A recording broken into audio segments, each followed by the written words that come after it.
User group and entity reference పై ఈ spoken tutorial కు స్వాగతం. ఈ ట్యుటోరియల్లో మనం నేర్చుకోబోయేవి యూజర్ గ్రూప్ కంటెంట్ టైప్ సృష్టించుట, యూజర్ గ్రూప్ ఫీల్డ్లను చేర్చుట మరియు కంటెంట్ టైప్ తో ఎంటిటీ రెఫరెన్స్ ను సంధానం చేయుట. ఈ ట్యుటోరియల్ రికార్డ్ చేయుటకు ఉబుంటు ఆపరేటింగ్ సిస్టమ్ Drupal 8 మరియు ఫైర్ఫాక్స్ వెబ్ బ్రౌజర్ వాడుతున్నాను. మీరు ఏ వెబ్ బ్రౌజర్ నైనా ఉపయోగించవచ్చు. మనం వెనుకటి ట్యుటోరియల్లో సృష్టించిన ఈవెంట్స్ కంటెంట్ రకాన్ని మననం చేసుకుందాం. ఇక్కడ కనిపిస్తున్న 5 ఫీల్డ్లను సృష్టించాము. ఈవెంట్ స్పాన్సర్ ఫీల్డ్ సృష్టించేందుకు యూజర్ గ్రూప్ కంటెంట్ టైప్ ని సృష్టించాలి. ఒక సంఘటనను నిర్వహించే వ్యక్తుల యొక్క గుంపుని యూజర్ గ్రూప్ అంటారు. ఉదాహరణకు Cincinnati user group, Drupal Mumbai group, Bengaluru Drupal group మొదలైనవి. ముందుగా మన గ్రూప్ ని ఒక కాగితంపై రూపొందిద్దాం. ఈ గ్రూప్ లో ఒక వెబ్సైట్, ఒక సంప్రదించగల వ్యక్తి, వారి మెయిల్లు మరియు వారి అనుభవ స్థాయి ఉండవచ్చు.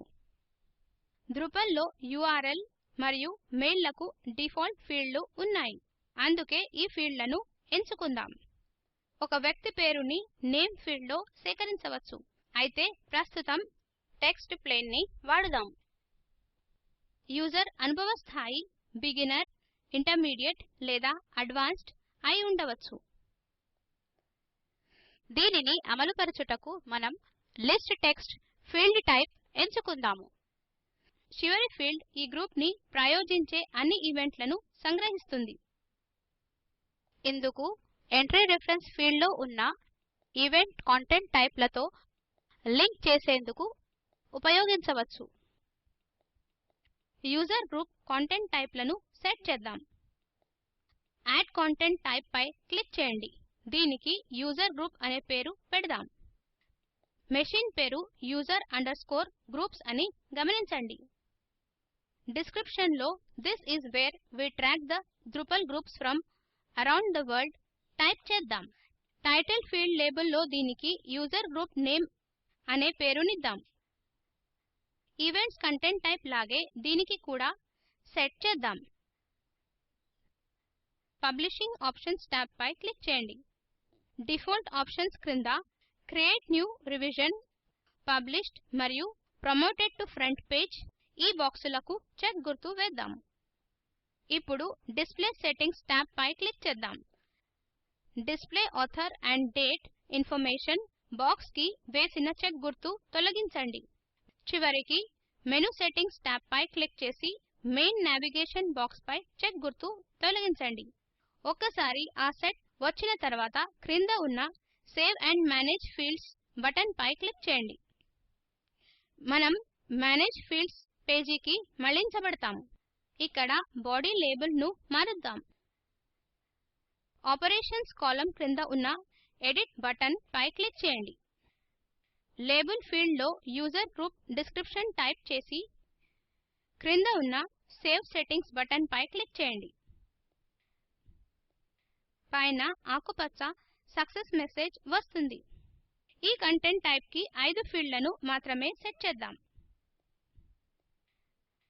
ఒక ఫీల్డ్ ని ముందే సృష్టించాము. ఇప్పుడు ఇంకొకటి సృష్టిద్దాం. యాడ్ ఫీల్డ్ బటన్ పై క్లిక్ చేయండి. ఈ సందర్భంలో reuse an existing field drop down పై క్లిక్ చేయండి. ఫీల్డ్ ఈవెంట్ వెబ్సైట్ ఫీల్డ్ అందుబాటులో ఉందని గమనించండి. ఎందుకంటే మనం దానికి ఈవెంట్ వెబ్సైట్ అని ముందే పేరు పెట్టాము గనుక. ఒక ఫీల్డ్ యొక్క పునర్వినియోగం Drupal డేటాబేస్ లో టైటిల్ ని పునర్వినియోగించేందుకు అనుమతిస్తుంది. ఒకే ఫీల్డ్ యొక్క విభిన్న సెట్టింగ్లను కాపాడడం ద్వారా దానిని చేయవచ్చు. ఈ కేసులో కొత్త ఫీల్డ్ ని సృష్టించుట చాలా సమంజసం. Add new field drop down లో లింక్ ఫీల్డ్ టైప్ ని ఎంచుకోండి. లేబుల్ లో గ్రూప్ వెబ్సైట్ టైప్ చేయండి. సేవ్ అండ్ కంటిన్యూ పై క్లిక్ చేసి సేవ్ ఫీల్డ్ సెట్టింగ్స్ పై క్లిక్ చేయండి. ప్రస్తుతం Drupal విల్ లో ఒక్క యూజర్ గ్రూప్ కి కూడా పేజీ లేదు కనుక ఈసారి ఎక్స్టర్నల్ లింక్స్ ఓన్లీ ఎంపికను ఎంచుకుందాం. దిగువన ఉన్న సేవ్ సెట్టింగ్స్ బటన్ పై క్లిక్ చేయండి. మరలా యాడ్ ఫీల్డ్ పై క్లిక్ చేయండి. సంప్రదించే వ్యక్తి కొరకు ఈసారి టెక్స్ట్ ఫీల్డ్ ని వాడుదాం. Add new field drop down click చేసి ఫీల్డ్ టైప్ లో టెక్స్ట్ ప్లెయిన్ ఎంచుకోండి. లేబుల్ కు గ్రూప్ కాంటాక్ట్ అనే పేరునిద్దాం. సేవ్ అండ్ కంటిన్యూ క్లిక్ చేసి సేవ్ ఫీల్డ్ సెట్టింగ్స్ క్లిక్ చేయండి. దిగువన ఉన్న సేవ్ సెట్టింగ్స్ పై క్లిక్ చేయండి. ఇంకొకసారి యాడ్ ఫీల్డ్ బటన్ పై క్లిక్ చేయండి. ఈసారి డ్రాప్ డౌన్ నుండి ఇమెయిల్ ఫీల్డ్ ఎంచుకుందాం. లేబుల్ కు కాంటాక్ట్ ఇమెయిల్ పేరునిద్దాం. Save and continue button click చేయండి. అలౌడ్ నంబర్ ఆఫ్ వాల్యూస్ మనకు 1 మాత్రం ఉండాలి. సేవ్ ఫీల్డ్ సెట్టింగ్స్ పై క్లిక్ చేయండి. ఇక్కడ వేరే సెట్టింగ్లు లేవు. దిగువన ఉన్న సేవ్ సెట్టింగ్స్ పై క్లిక్ చేయండి.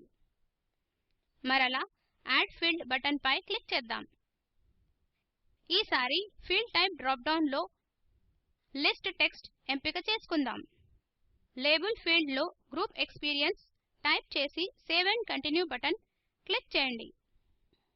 ఈ సందేశంలో ఈ ఫీల్డ్ టైప్ గురించి గుర్తుంచుకోవాల్సిన వాటిని ఇవ్వబడినది. ఈ సెట్టింగ్లు డేటాబేస్ లో నిల్వ చేసిన డేటాలపై పరిణామం చూపిస్తాయి. ఒక డేటాని ఒకసారి సృష్టించిన తర్వాత మార్పులు చేయలేము. అందుకే ప్రణాళిక చాలా ముఖ్యం అంటాము. ఇక్కడ మన విలువలను ఇద్దాం. బిగినర్, ఇంటర్మీడియట్, అడ్వాన్స్డ్ మరియు ఎక్స్పర్ట్. మన యూజర్ గ్రూప్లలో వీటిలో ఒకటి లేదా ఇంకా ఎక్కువ విలువలు స్వీకరించగలవు. అలౌడ్ నంబర్ ఆఫ్ వాల్యూస్ ని లిమిటెడ్ నుండి అన్లిమిటెడ్ కి మార్చి సేవ్ ఫీల్డ్ సెట్టింగ్స్ పై క్లిక్ చేయండి. ఇప్పుడు సేవ్ సెట్టింగ్స్ పై క్లిక్ చేయండి.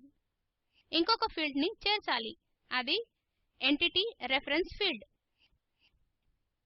ఇప్పుడు ఎంటిటీ రెఫరెన్స్ అంటే ఏమిటి మరియు ఎలా సృష్టించాలో తెలుసుకుందాం. మన వెబ్సైట్ లో ఒక క్రియ ఏమిటంటే ఈవెంట్లను యూజర్ గ్రూపులు మరియు యూజర్ గ్రూపులను ఈవెంట్లు స్పాన్సర్ చేస్తాయి లేదా పోషిస్తాయి. రెండు విభిన్న కంటెంట్లను లింక్ చేయుట ఒక వెబ్సైట్ కి సామాన్య విషయము. ఈవెంట్లను యూజర్ గ్రూపులు ప్రాయోజిస్తాయి. అందుకే ప్రతి ఈవెంట్ కి యూజర్ గ్రూప్ సమాచారం అందుబాటులో ఉండాలి. ఇప్పుడు దీనిని సెట్ చేద్దాం. యాడ్ ఫీల్డ్ పై క్లిక్ చేయండి. మీకు డేటాబేస్ల అవగాహన ఉంటే ఇది మీరు మెనీ టు మెనీ రిలేషన్షిప్ లాగే అర్థం చేసుకోవచ్చు. Add new field drop down పై క్లిక్ చేయండి. ఈసారి రెఫరెన్స్ కింద కంటెంట్ పై క్లిక్ చేయండి. లేబుల్ ఫీల్డ్ లో ఈవెంట్స్ స్పాన్సర్డ్ టైప్ చేసి సేవ్ అండ్ కంటిన్యూ పై క్లిక్ చేయండి. తర్వాత type of item to reference ఎంచుకునేందుకు అడగబడతాం. ఇక్కడ చాలా ఎంపికలు ఉన్నవి. మనం దీన్ని చాలా సరళంగా ఉంచుదాం. కంటెంట్ ని ఎంచుకోండి. అలౌడ్ నంబర్ ఆఫ్ వాల్యూస్ లో అన్లిమిటెడ్ ఎంచుకోండి. తర్వాత సేవ్ ఫీల్డ్ సెట్టింగ్స్ పై క్లిక్ చేయండి. ఇక్కడ సెట్టింగ్స్ పేజీలో ఏ యూజర్ గ్రూప్ ఏ కంటెంట్ టైప్ ని ప్రస్తావించాలో ఎంచుకోవచ్చు. మనం ఈవెంట్స్ కంటెంట్ టైప్ ను ప్రస్తావిస్తాం. ఇక్కడ నేను ఒక ఈవెంట్ ని చేర్చేటప్పుడు ఈవెంట్ టైటిల్ ని టైప్ చేసేందుకు ప్రారంభించినప్పుడు మాత్రమే ఈవెంట్లు కనిపిస్తాయి. అందుకే మనం సరైన కంటెంట్ టైప్ ని ఎంచుకున్నామని నిర్ధారించుకోవాలి. ఈవెంట్స్ ఎంచుకొని సేవ్ సెట్టింగ్స్ పై క్లిక్ చేయండి. ఇప్పుడు మన ఈవెంట్స్ కంటెంట్ టైప్ లో కూడా అదే చేయాలి. స్ట్రక్చర్ పై క్లిక్ చేయండి. ఇక్కడ బ్రెడ్ క్రమ్స్ లో కంటెంట్ టైప్స్ పై క్లిక్ చేయండి. తర్వాత ఈవెంట్ కంటెంట్ టైప్ కోసం మేనేజ్ ఫీల్డ్స్ ఎంచుకోండి. ఇంకొక ఫీల్డ్ ని చేర్చుదాం. Add new field drop down లో కంటెంట్ ఎంచుకోండి. లేబుల్ ఫీల్డ్ లో ఈవెంట్ స్పాన్సర్స్ టైప్ చేయండి.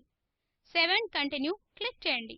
అలౌడ్ నంబర్ ఆఫ్ వాల్యూస్ ని మార్చి అన్లిమిటెడ్ ఎంచుకోండి. ఎందుకంటే ఒకటి కన్నా ఎక్కువ యూజర్ గ్రూపులు ఒక ఈవెంట్ ని ప్రాయోజించవచ్చు. ఇప్పుడు సేవ్ ఫీల్డ్ సెట్టింగ్స్ పై క్లిక్ చేయండి. ఈసారి రిఫరెన్స్ టైప్ క్రింద యూజర్ గ్రూప్స్ ఎంచుకోండి. ఇది కూడా ఎందుకంటే మనం యూజర్ గ్రూప్స్ ను ఈవెంట్స్ స్పాన్సర్స్ ఫీల్డ్ కి రెఫరెన్స్ చేస్తున్నాము గనక. సేవ్ సెట్టింగ్స్ పై క్లిక్ చేయండి. ఇప్పుడు ఆ రెండు కంటెంట్ టైప్లను మెనీ టు మెనీ రిలేషన్షిప్ లా లింక్ చేస్తుంది. ఇవి ఈవెంట్ ప్రాయోజిస్తున్న వారిపై మరియు ఏ ఈవెంట్ ను ఎవరు ప్రాయోజిస్తున్నారు దానిపై ఆధారపడి ఉంటుంది. ఇంతటితో ఈ ట్యుటోరియల్ చివరికి వచ్చాము. సారాంశం చూద్దాం. ఈ ట్యుటోరియల్లో మనం నేర్చుకున్నది యూజర్ గ్రూప్ కంటెంట్ టైప్ ని సృష్టించుట, యూజర్ గ్రూప్ ఫీల్డ్ చేర్చుట మరియు కంటెంట్ టైప్ కి ఎంటిటీ రెఫరెన్స్ ని సంధించుట.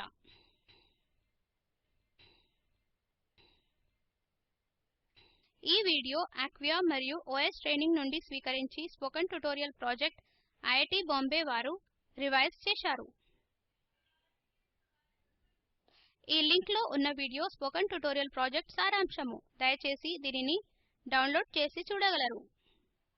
Spoken tutorial project team work షాప్లు నిర్వహించి సర్టిఫికెట్లు ఇస్తుంది. మరిన్ని వివరాలకు మమ్మల్ని సంప్రదించగలరు. స్పోకెన్ ట్యుటోరియల్ ప్రాజెక్ట్ కు NMEICT ministry of human resource మరియు ఎన్వీఎల్ఐ మినిస్ట్రీ ఆఫ్ కల్చర్ భారత ప్రభుత్వం సహాయం అందిస్తుంది. ఈ రచనకు సహాయపడిన వారు శ్రీహర్ష ఎస్ఎన్ మరియు మాధురి గణపతి. ధన్యవాదములు.